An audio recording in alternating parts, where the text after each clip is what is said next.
All right. So now we're going to talk about what the function of binge eating is for you. Now, part of this I got from Liv, our neurodivergent recovery coach. She is amazing. I'm going to leave the link of her video below because I feel like she gives more detail and maybe you'll get something different from her. Okay, so now, eating and binge eating probably serves a function for you, right?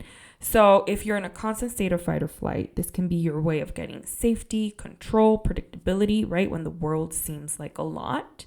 The way that you use food can be you just trying to express yourself in the most tangible way possible.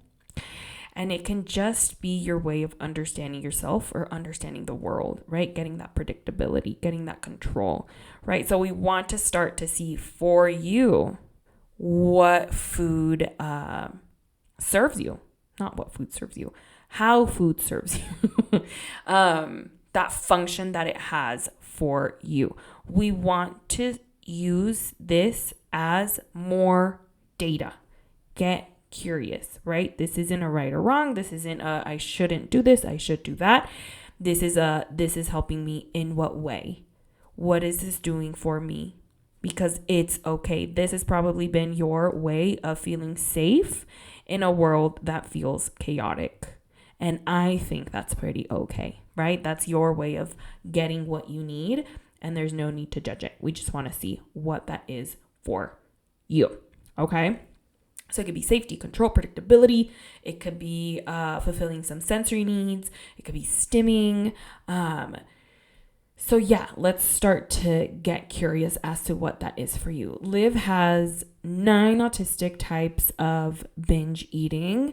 And I created a handout based on this just for you to start to be able to kind of check off which ones you relate to and get that curiosity and awareness. But I also want you to think of this slide, right? Sensory needs, stimming, predictability, control, safety. Like these are also areas besides the 9 autistic types of binging that can also be applied. Okay. So let's go over them. Number 1, again, I'll post her video, which she talks more in detail in, but the sensory seeking binge, right? So eating is one of the most all-encompassing sensory experiences.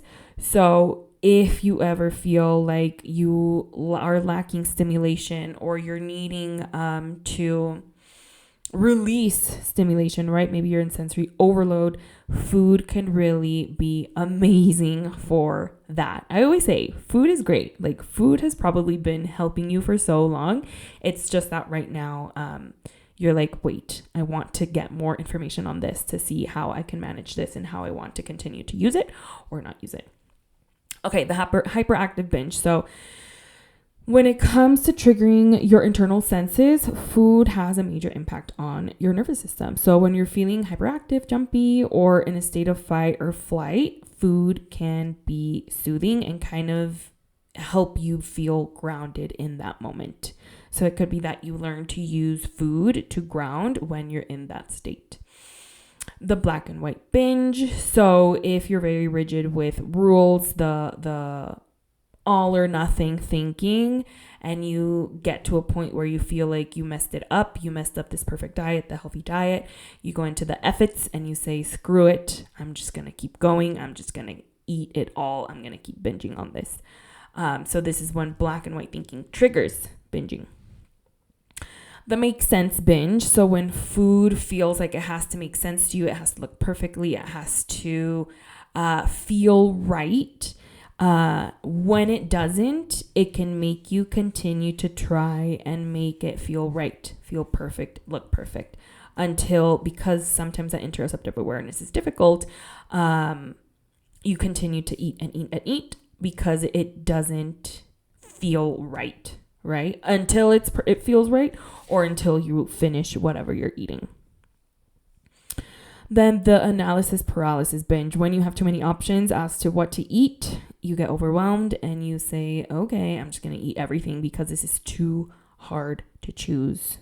The procrastination binge. So when food becomes an escape for you, when you are overwhelmed, maybe you have too much on your mind, when you have too much on your plates in your life, the sensory experience of binge eating can help you avoid and numb that kind of pressure that you're feeling in that moment. Then you have the interoceptive binge, right? So when hunger and fullness are hard to hone into, either you reach extreme hunger and then extreme fullness, right? So if you aren't used to feeling your hunger and you don't eat for a long time, for maybe the whole day, once you start to allow yourself to eat, your body might tend to continue eating because it knows that you are going to need more energy because you tend to prolong eating. And then with that interoceptive awareness, the difficulty with interoceptive awareness with fullness comes in as well in that moment, because it's hard for you to feel fullness. So it might be harder for you to be like, I'm full, and then stop eating, right? So it's like that mix of both. Then there's a hormonal binge. So there's PMS and there's PMDD. Also just having your period in general. There could be hormonal changes that can make you either feel hungrier or experience emotions that are difficult to feel that are going to make you seek food to soothe and cope with them. And then the extreme hunger binge, it's when you have restricted yourself of food for a prolonged period of time.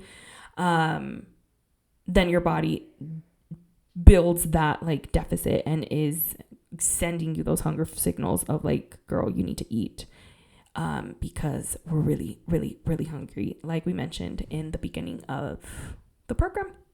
Okay, so those are 9 types. I also added this. The handout only has the 9 types, but because we're gonna go over the other parts in the program, right? So we're going to go over stimming. We already went over sensory needs, right? That predictability we do talk about. So these areas, we are already talking about them. So I made a handout about the 9 autistic types of binge eating. So the actionable step for you is to use a checklist and see which one you relate to, so that we can start to understand the function of binge eating for you in your life. Again, this doesn't mean that you have to get rid of binge eating. This doesn't mean like, oh, now I have to work extra on this and now I have to really do. No, this is for you to understand how it functions in your life and how you want to approach it, because it doesn't mean that you have to let it go. It could mean that you can just change a few things that you might not like about it. But it doesn't mean that you have to let go of food and binging altogether. Alrighty, I'll see you in the next video.